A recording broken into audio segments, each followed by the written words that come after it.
Hello viewers, செனினோ பார்க்க போறது bleach episode 40 part 1.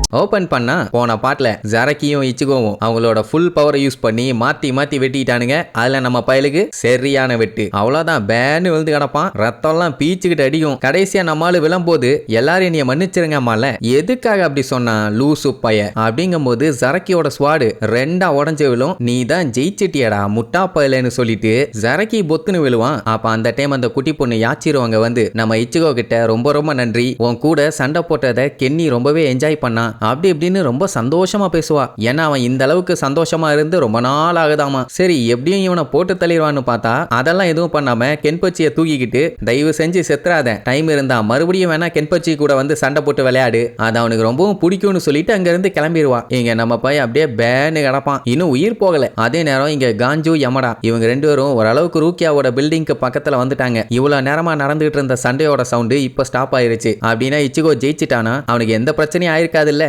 அப்படின்ட்டு யமடா கேட்பான். இவங்க ரொம்ப தூரம் வந்துட்டாங்க, இனி இதுக்கப்புறம் அவனுக்கு என்ன ஆனாலும் அதை ஏத்துக்கிட்டு தான் ஆகணும். அவனை நம்புறதை தவிர வேற வழி இல்ல. சரி ஹனடாரோ யமடா, பேசிட்டு இருக்கலாம் டைம் இல்ல, சீக்கிரமா வேலையை ஸ்டார்ட் பண்ணுவோம். நம்ம இங்க இருந்து ஜம்ப் பண்ணணும், ரெடியாருன்னு சொல்லிட்டு கொக்கிய பயங்கரமா சுத்திட்டு தூக்கி வீச போவான். அதை அப்படியே அத்துக்கிட்டு ஹனடாரோக்கு பக்கத்துல வந்து விழும். கொஞ்சம் மிஸ் ஆயிருந்தா விழுந்து மண்டை உடஞ்சு செத்து போயிருப்பானுங்க. என்னடா பண்ற உடனே சாக்க குறைய பாத்துக்கலாமா. அதே நேரம் இங்க ரூக்கியா ரொம்ப நேரமா ஸ்பிரிச்சுவல் பிரஷரை ஃபீல் பண்ணிட்டு இருந்தா. அதான் கென்பச்சியும் இச்சுகவும் சண்டை போடும் போது இப்ப ரெண்டுமே ஸ்டாப் ஆயிருச்சு. அப்படின்னா யாரு செத்து போயிட்டா யாரு உயிரோட இருக்கா கரெக்டா ட்ரேஸ் பண்ண முடியலன்னு ஃபீல் பண்ணுவா. அது மட்டும் இல்லாம இப்படி ரத்தம் சிந்தி நீ காப்பாத்திட்டு போற அளவுக்கு நான் ஒர்த் இல்ல அப்படின்ட்டு எவனையோ கொலை பண்ண மாதிரி அவளை காட்டுவாங்க. அவளும் அப்படியே ஃபீலிங்கோட இருப்பான். அதே நேரம் இங்க காஞ்சு என்ன பண்ணுவான், அந்த கம்பியை போட்டு சுத்தி வீசினா வேலைக்கு ஆகாதுன்னு அனட்டாரோ கையில கைத்த கட்டி அப்படியே ரெண்டு சுத்தி மேல தூக்கி வீசுவான். அட வீணா போன எடுபட்ட பயல, உன் கூட வந்ததுக்கு நீ கொல்ல பாக்குறியாடான்னு கதறிக்கிட்டே போவான். இங்க குத்துவாங்கின இச்சுகோ சாவர நிலைமையில கிடப்பானா. அப்ப கரெக்டா அந்த கருப்பு பூனை அங்க வந்துரும். சாரிப்பா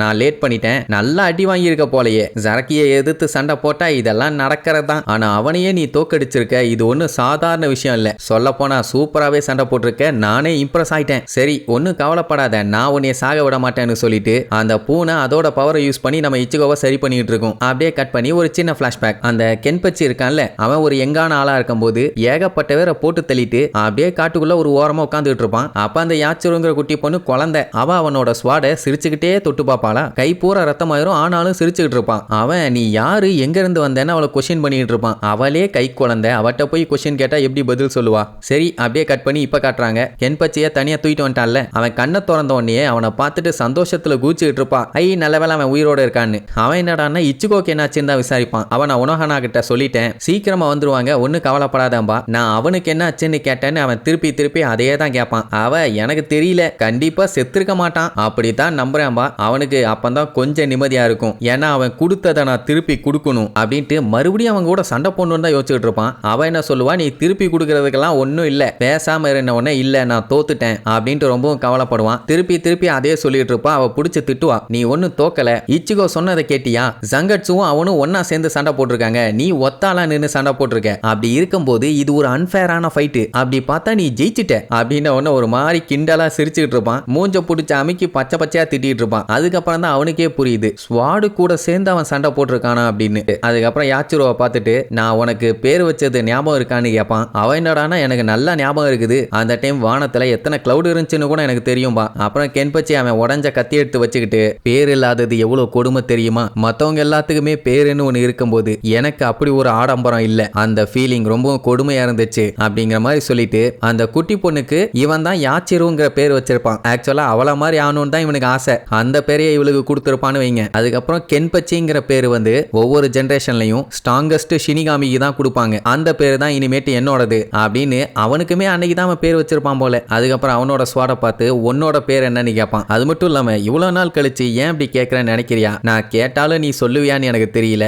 ஆனா நான் ஸ்ட்ராங் ஆகணும், ஏன்னா எனக்கு ஈக்குவலா சண்டை போட ஒருத்தனை நான் கண்டுபிடிச்சிட்டேன், நான் ஸ்ட்ராங் ஆனா மட்டும் தான் அவன் கூட சண்டை போட முடியும் அப்படின்னு புலம்பி தள்ளிக்கிட்டு இருப்பான். யாச்சிருவே என்ன இவன் இப்படி பண்ணிட்டு பண்ணிட்டு இருக்கான்னு முழிப்பான். அதுக்கப்புறம் அந்த யாச்சிரு பொண்ணை பத்தி சொல்லுவாங்க. அவளுக்கு பாத்தீங்கன்னா பேரும் கிடையாது, பேரண்ட்ஸும் கிடையாது. குசச்சிஷி அப்படிங்கிற 79th டிவிஷன்ல இருக்க நார்த் ருக்கோன் டிஸ்ட்ரிக்ட சேர்ந்தவ. அங்க அவ ரத்தத்தை பார்த்ததை தவிர வேற எதுவுமே அவளுக்கு ஞாபகம் இல்ல. சொல்ல போனா அவளை சுத்தி இருந்த யாருமே மனுஷங்க இல்ல, எல்லாம் மான்ஸ்டர் பயலுக. இவளை கூட குழந்தைன்னு பார்க்க மாட்டானுங்க. எப்ப வேணாலும் இவ சாகணுங்கிற நிலைமையில தான் இருந்தா. அந்த டைம் தான் கென்பச்சி வந்திருப்பான். அவன் நார்த் ருக்கோன் டிஸ்ட்ரிக்டோட 80th டிவிஷனை சேர்ந்தவன். அவன் இங்க வந்து இவளை பார்த்து இவளுக்கு பேர் வச்சு அவ கூடவே வச்சுக்கிட்டான். அவன் மட்டும் அன்னைக்கு வரலன்னா இன்னைக்கு இவன் இந்த இடத்துல இருந்திருக்க மாட்டான். சோ அன்னையில இருந்து கென்னி தான் இவளுக்கு எல்லாமே. அதனால கென்னிக்கு ஒண்ணுன்னா உயிரையே விட்டுருவா. சோ நீ எதை பத்தியும் கவலைப்படாத, நீ தான் ஸ்ட்ராங்கஸ்ட். சொல்ல போனா நம்ம 2 பேரும் ஒன்னா சேர்ந்து ஸ்ட்ராங்கா மாறுவோம். என்ன ஓகே தானே கென்னின்னு கேட்கும்போது கையில வச்சிருந்த ஸ்வாடு பொத்துன்னு கீழே விழும். அப்படியே பேன்னு கிடப்பான். அவ்வளவுதான், அவளுக்கு தூக்கி வாரி போடும். செத்துட்டானான்னு தெரியல,